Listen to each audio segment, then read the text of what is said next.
Halo adik-adik, perkenalkan nama saya Sri Mulyani Valo. Saya akan menjelaskan materi tentang teorema Pythagoras. Nah, sebelum itu, adik-adik perlu mengetahui apa itu teorema Pythagoras. Teorema Pythagoras adalah salah satu konsep penting dalam matematika yang berhubungan dengan segitiga siku-siku. Atau juga, teorema Pythagoras adalah teorema yang menunjukkan hubungan panjang sisi-sisi pada segitiga siku-siku. Nah, yang menjadi kunci utama yang perlu adik-adik ketahui yaitu segitiga siku-siku. Nah, yang perlu adik-adik ketahui, segitiga siku-siku ini memiliki 3 bagian. Yang pertama disebut sudut siku-siku, yang kedua disebut hipotenusa atau sisi miring, dan yang ketiga disebut sisi siku-siku. Nah, kita misalkan ada segitiga siku-siku ABC seperti pada gambar, dengan sisi-sisi pada segitiga tersebut dinamai sesuai dengan nama sudut di depannya. Jadi, kalau sisi dari titik A ke B bisa dinamai dengan C karena sudut di depan sisi tersebut adalah sudut siku-siku. Hal ini harus adik-adik ingat, penamaan nama sisi ini harus memakai huruf kecil. Kemudian, sisi A dan B merupakan sisi tegak pada segitiga siku-siku. Kenapa disebut sisi tegak?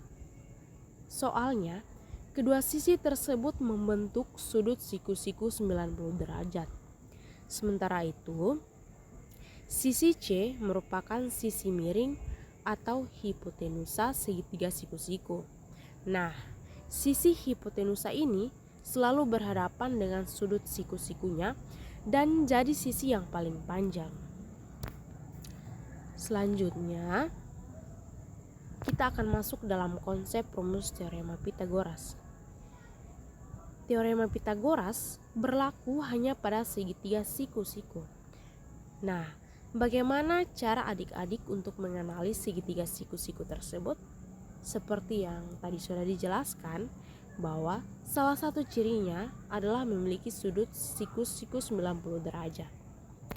Selanjutnya, kita akan masuk dalam rumus teorema Pythagoras. Teorema Pythagoras menyatakan bahwa kuadrat panjang sisi miring atau hipotenusa sama dengan jumlah kuadrat panjang sisi siku-sikunya. Rumusnya adalah C kuadrat sama dengan A kuadrat ditambah B kuadrat, di mana C adalah panjang sisi miring atau hipotenusa, A dan B adalah panjang sisi siku-siku. Dengan menggunakan rumus ini, adik-adik dapat menghitung panjang sisi-sisi segitiga siku-siku dan memecahkan masalah sehari-hari. Selanjutnya, bunyi teorema Pythagoras. Nah, teorema Pythagoras menyatakan bahwa kuadrat panjang hipotenusa pada suatu segitiga siku-siku, salah satu sudutnya 90 derajat adalah sama dengan jumlah kuadrat panjang sisi-sisi lainnya. Atau kita dapat tuliskan secara matematis akan seperti ini. Nah, seperti pada gambar. Ya, seperti itu. Nah, dengan C adalah hipotenusa yang juga merupakan sisi terpanjang dari segitiga siku-siku, sedangkan A dan B adalah sisi segitiga siku-siku lainnya. Seperti yang tadi rumusnya itu, C kuadrat sama dengan A kuadrat ditambah B kuadrat, atau juga A kuadrat ditambah B kuadrat sama dengan C kuadrat. Baik, untuk lebih memahami tentang apa itu teorema Pythagoras dan lebih memahami tentang rumus-rumusnya, kita akan mengerjakan 2 contoh soal. Untuk contoh soal yang pertama, terdapat segitiga PQR siku-siku di Q. Jika diketahui panjang sisi PQ-nya sama dengan 5 cm, dan QR-nya sama dengan 12 cm, maka panjang sisi PR adalah, nah penyelesaiannya, supaya adik-adik lebih mudah dalam menghitung, kita gambar dulu segitiga siku-sikunya seperti ini. Nah, seperti diketahui pada soal, sisi PQ sama dengan 5 cm dan sisi QR-nya sama dengan 12 cm. Dan yang menjadi pertanyaannya itu panjang sisi PR-nya. Nah, sehingga seperti yang tadi sudah dijelaskan rumus teorema Pythagoras itu, yaitu A kuadrat ditambah B kuadrat sama dengan C kuadrat. Nah, di sini kita misalkan PQ sebagai A dan QR sebagai B dan PR-nya itu sebagai C. Setelah itu kita masukkan nilainya. PQ sama dengan 5 kuadrat ditambah dengan QR sama dengan 12 kuadrat sama dengan PR kuadrat.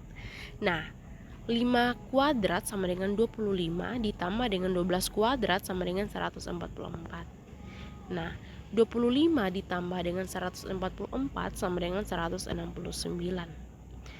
Nah, untuk sisi PR-nya itu sama dengan plus minus akar dari 169. PR-nya itu sama dengan plus minus 13. Nah, karena PR itu panjang hipotenusa atau sisi miring yang artinya tidak boleh negatif, maka nilai dari PR yang memenuhi adalah 13 cm. Untuk contoh soal yang kedua,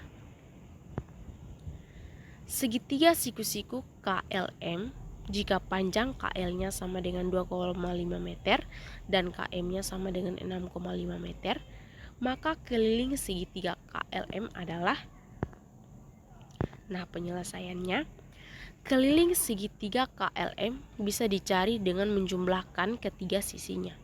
Berarti kita cari terlebih dahulu panjang sisi LM menggunakan teorema Pythagoras. Nah, seperti yang diketahui di soal bahwa panjang KL-nya sama dengan 2,5 meter dan panjang KM-nya sama dengan 6,5 meter. Yang menjadi pertanyaannya itu berapa keliling segitiga KLM? Seperti yang sudah adik-adik ketahui bahwa rumusnya yaitu A kuadrat ditambah B kuadrat sama dengan C kuadrat. Ya, kita misalkan KL-nya itu A, LM-nya itu B, dan KM-nya itu C. Nah, seperti di soal bahwa keliling segitiga KLM ini bisa dicari dengan menjumlahkan ketiga sisinya. Nah, kita cari terlebih dahulu panjang sisi LM-nya itu.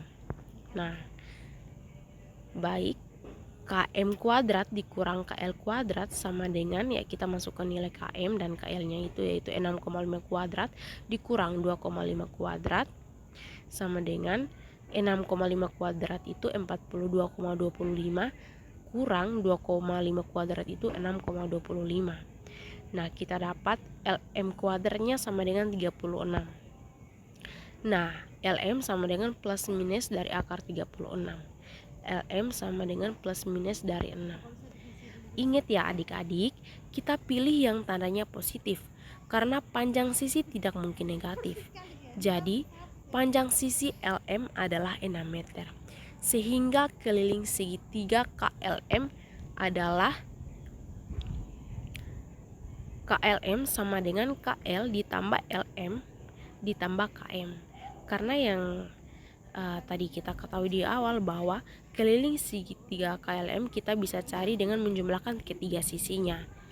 Nah, diketahui di soal sisi KL-nya itu 2,5 dan sisi KM-nya itu 6,5. Kita sudah mencari sisi LM sehingga kita tinggal menjumlahkan sisi KL ditambah sisi LM ditambah sisi KM. Berarti 2,5 ditambah 6 ditambah 6,5 sama dengan 15 meter. Baik adik-adik, sekian dari video penjelasan yang bisa saya bagikan. Terima kasih.